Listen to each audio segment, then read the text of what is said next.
So very good afternoon, all students.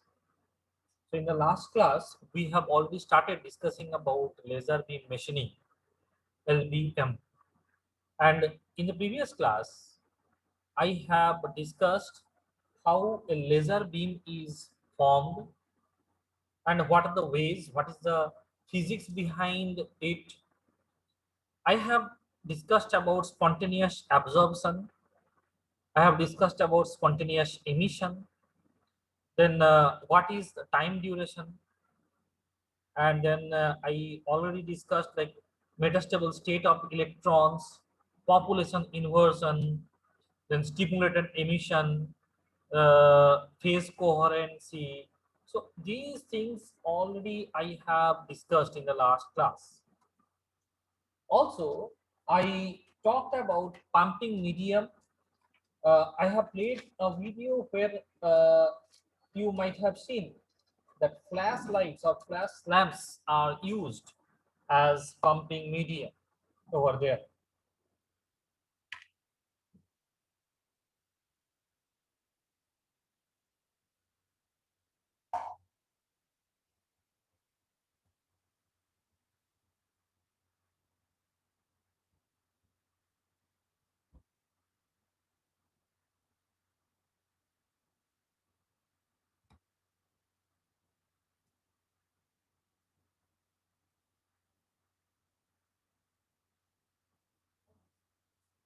और cut हो गया तो चला गया.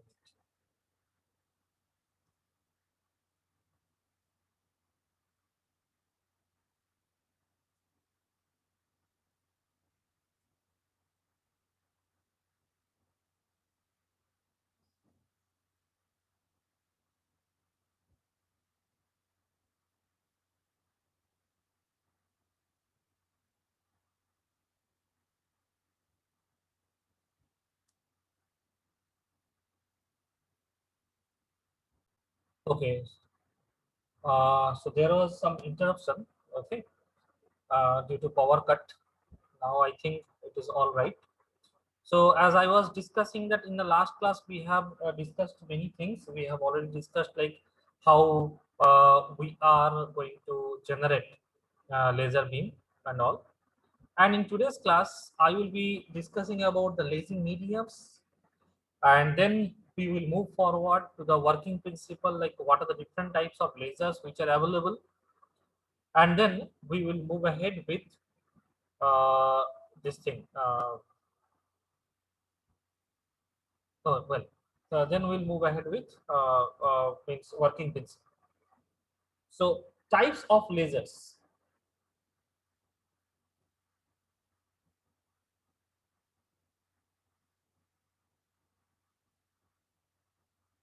and lasing medium.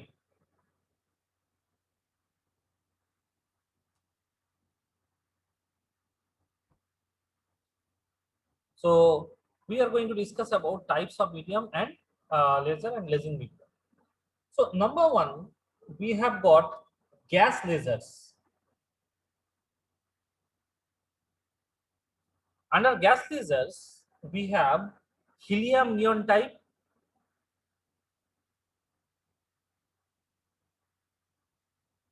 then we have got argon type, then we have got CO2 type, and also many others. So CO2 generally it will have wavelength of 10.6 micron, 10.6 micron, right? Right. So this is about gas laser.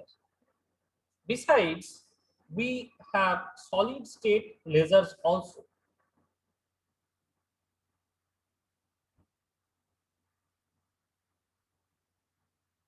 So under solid state lasers, we have got ruby laser, okay, or which is a chromium aluminum alloy, and it will have wavelength of 0.7 micron. So what is a blue ruby laser? This is nothing but chromium aluminum alloy.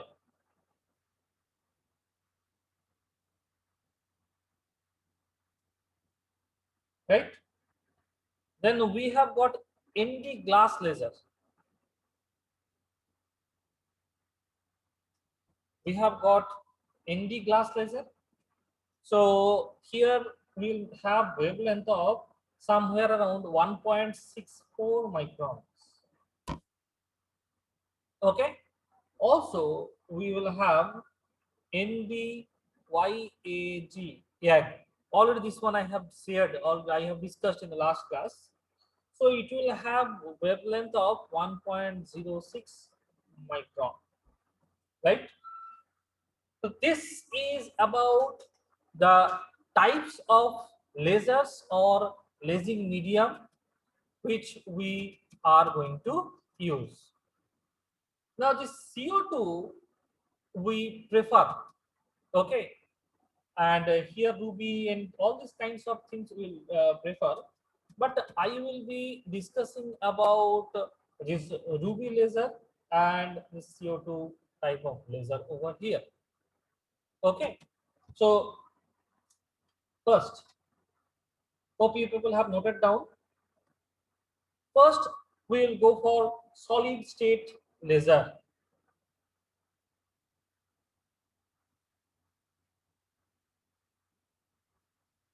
First, we'll go for or we'll go with solid state laser. Okay. So initially, I'll draw this diagram and then I will be explaining it. Okay. So as I said, in this case, we are going to discuss about ruby laser, which I said already, chromium aluminum alloy. Okay. So we will have a chamber. Everyone, draw this diagram.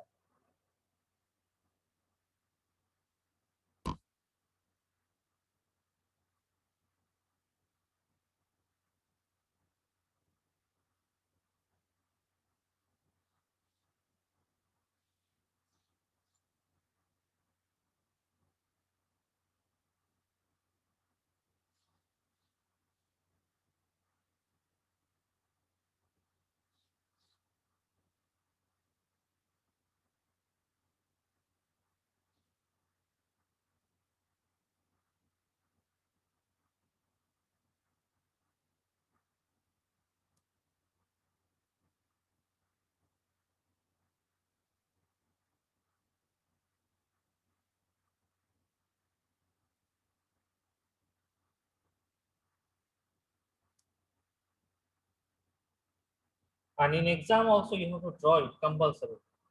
So practice from now itself.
So Have you people drawn this diagram,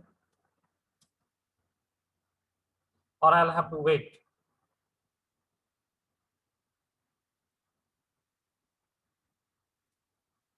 Give some response.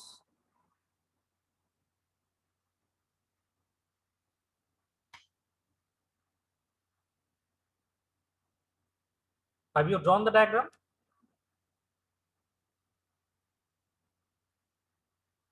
Done, huh? Okay, right.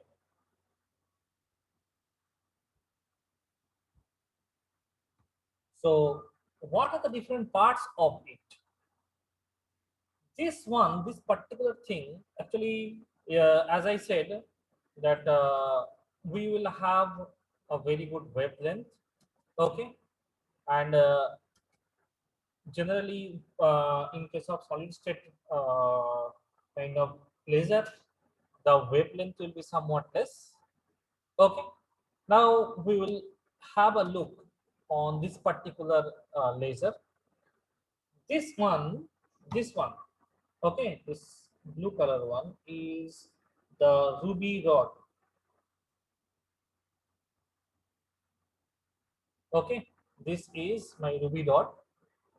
So that is my lasing medium.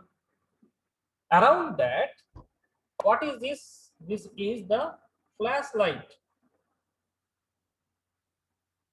or flash tube. Okay, so this flash tube pumps optically, or it will optically pump energy within the ruby rod, so that the electrons which are at ground state can be put to the higher energy state. Okay, and this is nothing but the housing.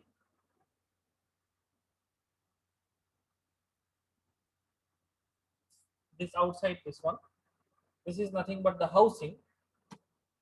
So finally we'll be checking, or we see here we have got the cathode, here we have got the anode, or the vice versa, right? One side we will have a complete reflecting mirror, and one side we will have partially reflecting mirror. Already this thing I have discussed in the last class. Okay, right. Now we'll be drawing another one diagram. So this is how it works, right? So our intention is what? We have to somehow focus this one, okay, with the help of a lens, and that should be converging, or all these should be get converged. And here, for example, we are going to keep the workpiece, which is to be machined. Okay, I hope it is clear to you, right? So here we are going to keep the workpiece. So you can keep in reverse order like this. Okay. So as I have started drawing in horizontal direction, that's why I'm keeping in this way. Right now, what happens? This side is connected to one terminal of the power source, and this side is connected to another terminal of power source. Okay, right. And let us draw this diagram once again neatly. Like what happens? This is the portion where, or from here, this side it is like a partially reflecting mirror,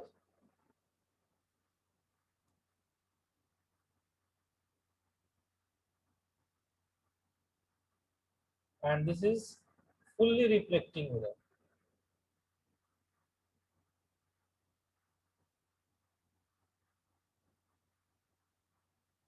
like that we may have, right? So what happens here? We have to give some trigger. Here we need to give some trigger, and that trigger will be connected to a switch, or it will be connected by a switch, which will be connected to the positive terminal of the power source, and that's why this side is becoming a node. Okay, this side is becoming anode, right? And this side we have got the cathode. Okay, then we are going to have all these things. Fine. So like that, we will be connecting this side, right? Or this side will be connected to here, or the negative terminal. This is negative terminal, and this side we are connecting with the positive terminal.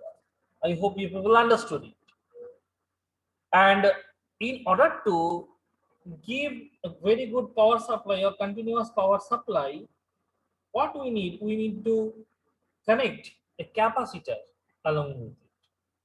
Okay, we need to connect a capacitor along with it. Okay, so that capacitor will always be giving. So that circuit diagram, anyhow, I'll be sending you or I'll be showing you. Okay, or if you are ready, then I'll be drawing only that part. Okay, so if you want, suppose this complete structure is like this.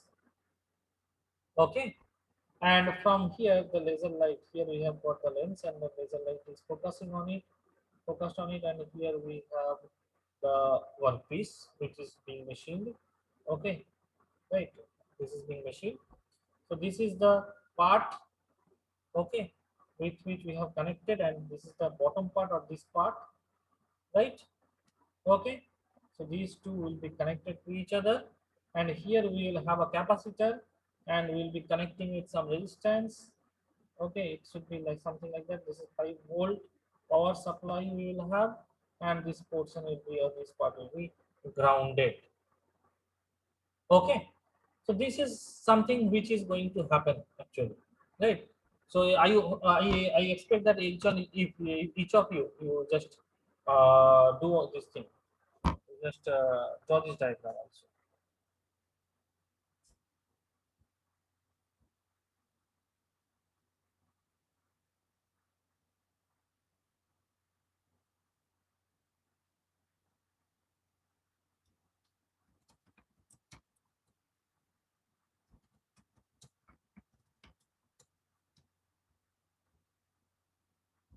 Have you drawn it?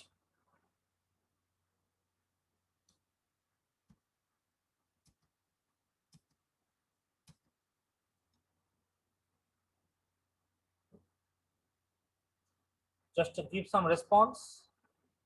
Have you drawn it? This part also.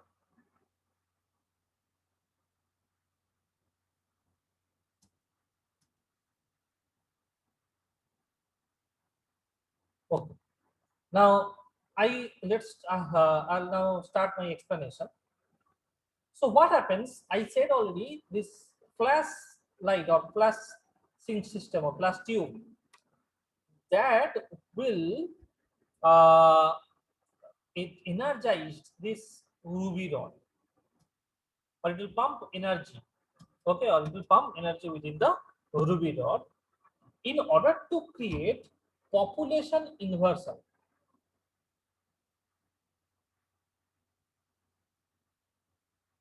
In the last class, I said already that if N2 is greater than N1, I have discussed with one video.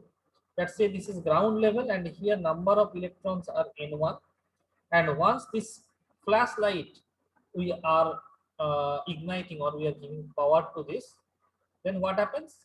That will act as a triggering factor, and if it is the ground level or level 0, and say this is level 1, this is level 2, something like that, so this electron will be pumped. Okay, so this is suppose here the number of electrons which are present as, for example, N1, and it is say ground state, this is our ground level, this is level 1, this is level 2, something like that.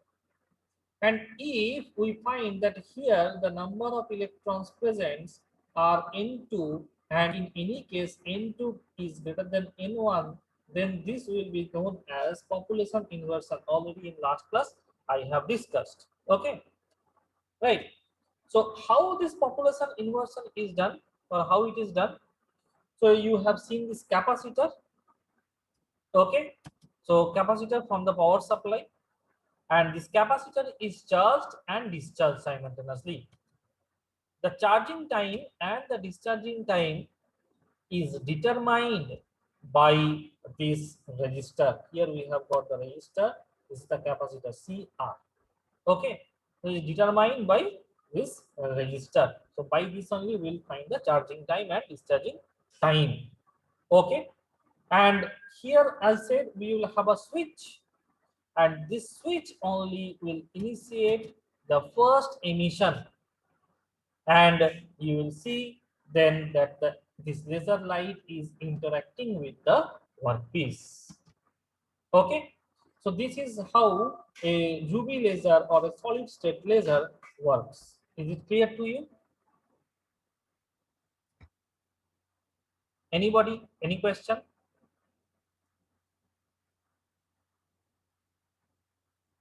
Anybody? Any question? So I'm keeping this aside. Okay. Now we will be discussing about gas laser. We'll be discussing about gas laser.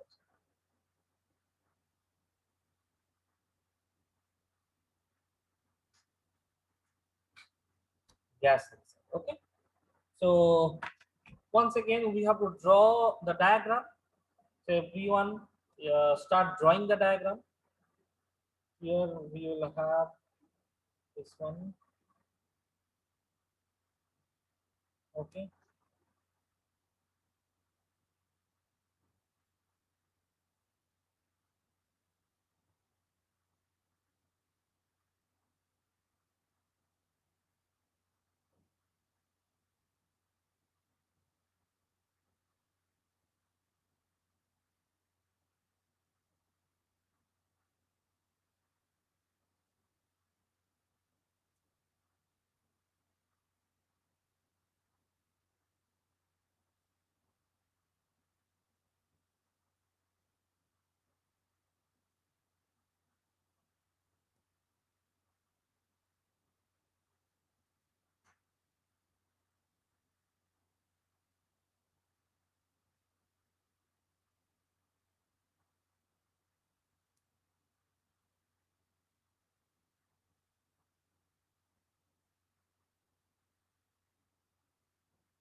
So have you drawn it?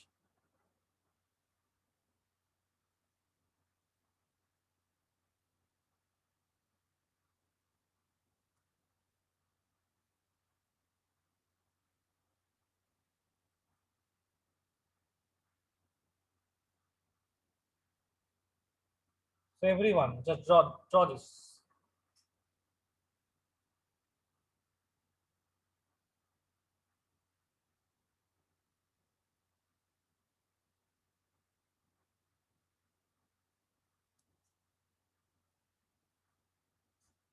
Once it is done, then you let me know.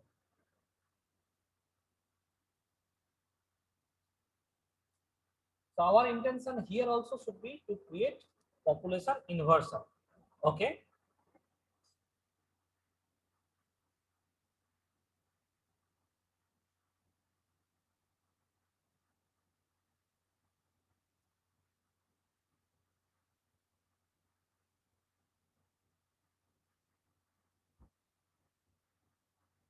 Just draw this diagram.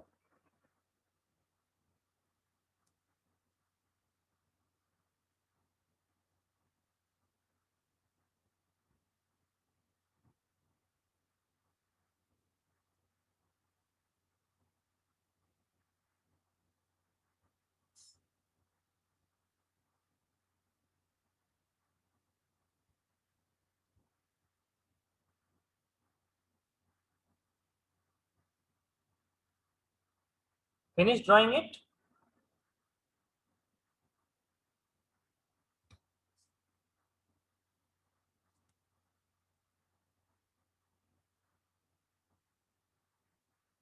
Now, one by one, I'll tell you what are these different parts. Okay.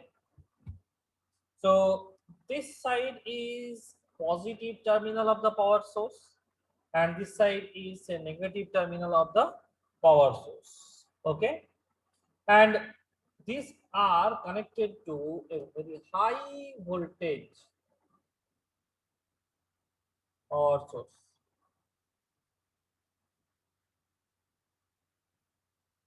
This one also.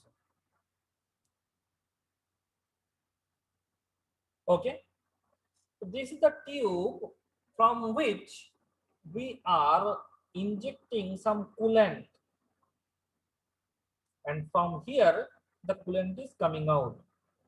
So there will be continuous flow of coolant. From here we are inserting the gas. Which gas?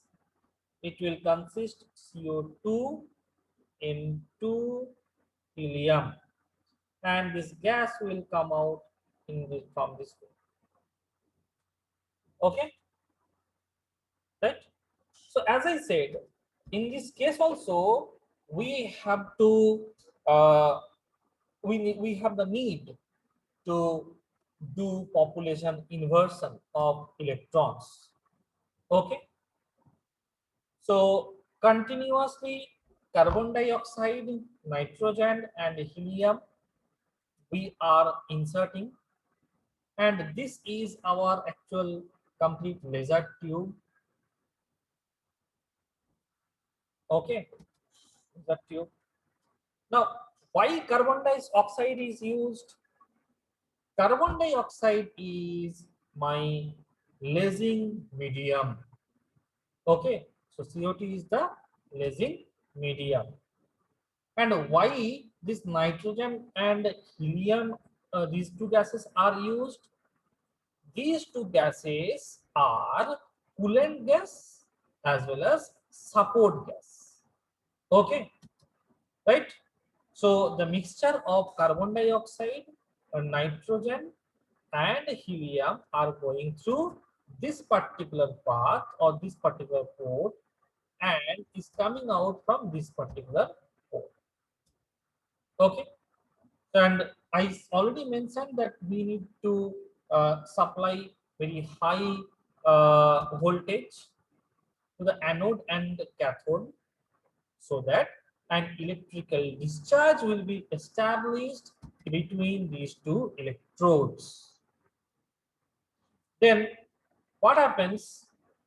This energy of the electrical discharge will pump the gas molecules. Inside there will be gas molecules, so that will be pumped from the ground state to the higher energy state, and as they come out it leads to stimulated emission. Already in last class I have discussed what is stimulated emission. Okay, what is stimulated emission, and that will lead to the formation of laser beam. Okay, and in this, like we can also call it is as CO2 laser. CO2 laser. Okay, as you can see, there could be a lot many things. Already last class I have discussed that the many excited atoms will be helping the photons, that means h nu, to scatter in different direction, and we will have totally reflected mirror, and we will have partially reflected mirror in one side. So from the partially reflected mirror side, the proton or the laser beam will come out. Okay, and then it will be focused by using some lens, and then that will interact with the workpiece. Okay, so there would be a lot many protons which are going in different directions. Okay, and they generally will not have coherency because they do not need to be emitted from in the same direction, and that will interact with the medium of the gas tube, and that's why it will produce a lot of heat. It will generate some temperature. Okay, lot of heat it will get it will produce, and the heat is taken out by flowing some coolant. Okay, though this helium and nitrogen, that also will give some sort of internal cooling, but that is not sufficient enough. As the photon light of the photon, as I said, this will also interact with the molecules present of in this chamber. Molecules of what? Molecules of this gas, like especially carbon dioxide. Thus, it will generate high heat, and that heat will be cooled by using nitrogen and helium gas as well as some coolant medium as well. Okay, right. So, carbon dioxide laser maintenance is somewhat easy, but there is one problem. What is the problem? Typically, for 100 watt of power, the length is around 1 meter. Length means wavelength. So, if you like this length is something around 1 meter. Okay, say here to here, this length. This is 1 meter. Okay, clear? This length 1 meter. So, uh, in case of 100 watt per meter, that means we can get per meter 100 watt per meter. Okay, is the length of the tube. And if the situation uh, happens like this, then what can we do? If you have to make a carbon dioxide laser, which is of say 10 kilowatt, so what will happen? The length will be increased. So in that case, so 10 kilowatt means what? 10,000 watts. So what I said, that if you need to 10 kilowatt, huh? 10,000 watts. So 10,000 watts. So in meter, it can produce only 100 watts. But in order to get 10,000 watts, what should be the length of this CO2 tube or this laser tube? It will be 10,000 divided by 100, that means nearly 100-meter length. Now you can understand 100-meter length of tube can generate this much what. Okay, so that is definitely going to a problem. Okay, so in order to reduce this problem, we have used folded gas laser. What I said? Folded gas laser. Okay, so what it is going to do is uh, means we are going to have some sort of this kind of thing, U shape. We are going to have U shape. Like here it is completely a straight line, but we are going to have U shape. So in U shape, say here we have got cathode, here we have got the anode. Okay, right. So we will be keeping two mirrors here in such a way that the photons are getting reflected, it is coming here, and then it is moving in this part. What the point? So in this case, what happens, the tube length can be reduced, but we are going to get same sort of benefit. Okay, anyhow, this is not that important for you. Okay, just so this is known as folded gas laser. So we have a series of individual gas laser tube, and in those series of gas laser tubes can be coupled or can be made in this way. Okay, and then finally we can reduce the size of the complete gas tube. Okay, so this is something about CO2 laser. Okay, I hope you people understood solid state laser and this gas state laser, and I hope you people have drawn the diagram and you have noted down these points and all these things, right? Now, the last thing of today's lecture we are going to see is the mechanism of material removal. Okay, we are going to study the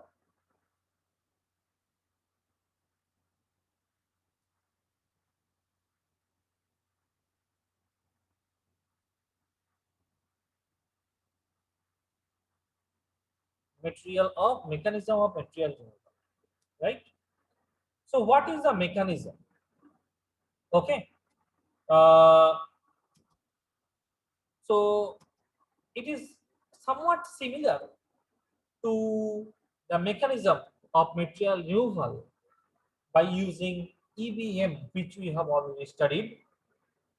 Now, in electron beam machining or EBM, what we have is that a high energy beam of electron is interacting with the workpiece material, and the kinetic energy of the electrons gets transferred into heat energy, and that heat energy is causing melting and vaporization of the workpiece surface.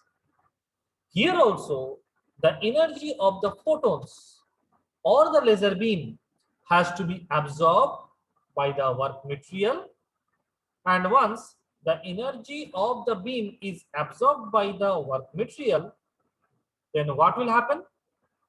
We will have increase in the temperature of workpiece because of the high energy or because of the energy of the laser beam, and that will get converted into temperature. So what is our first step? The first step is absorption of laser energy, photon or laser energy. Okay, and then one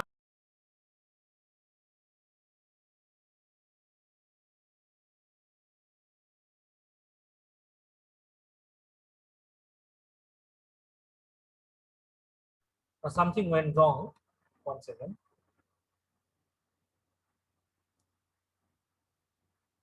Hello. Is it audible? Can anybody tell me? There is something wrong.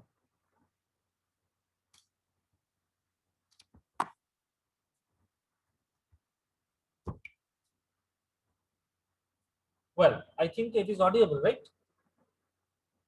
So first, the heat will get absorbed by the workpiece.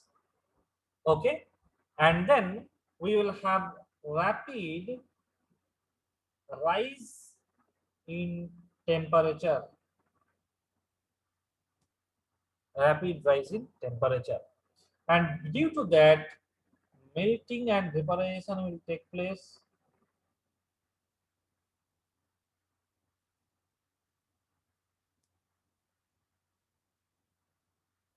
And from that, material will get removed.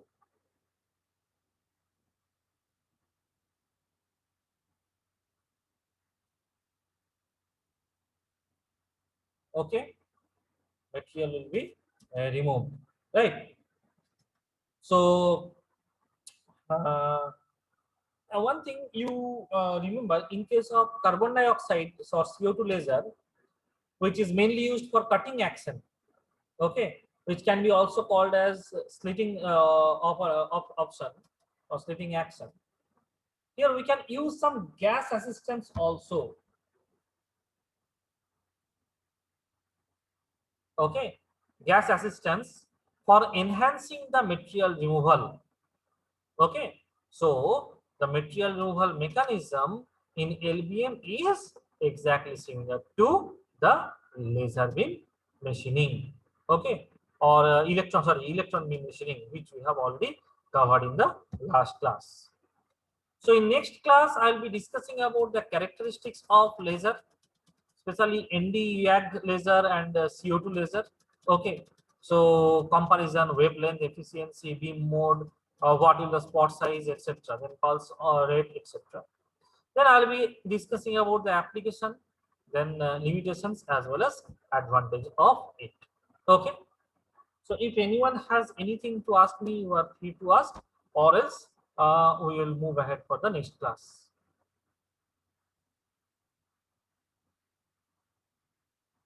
So is there anyone who has got any question or any part you did not understand?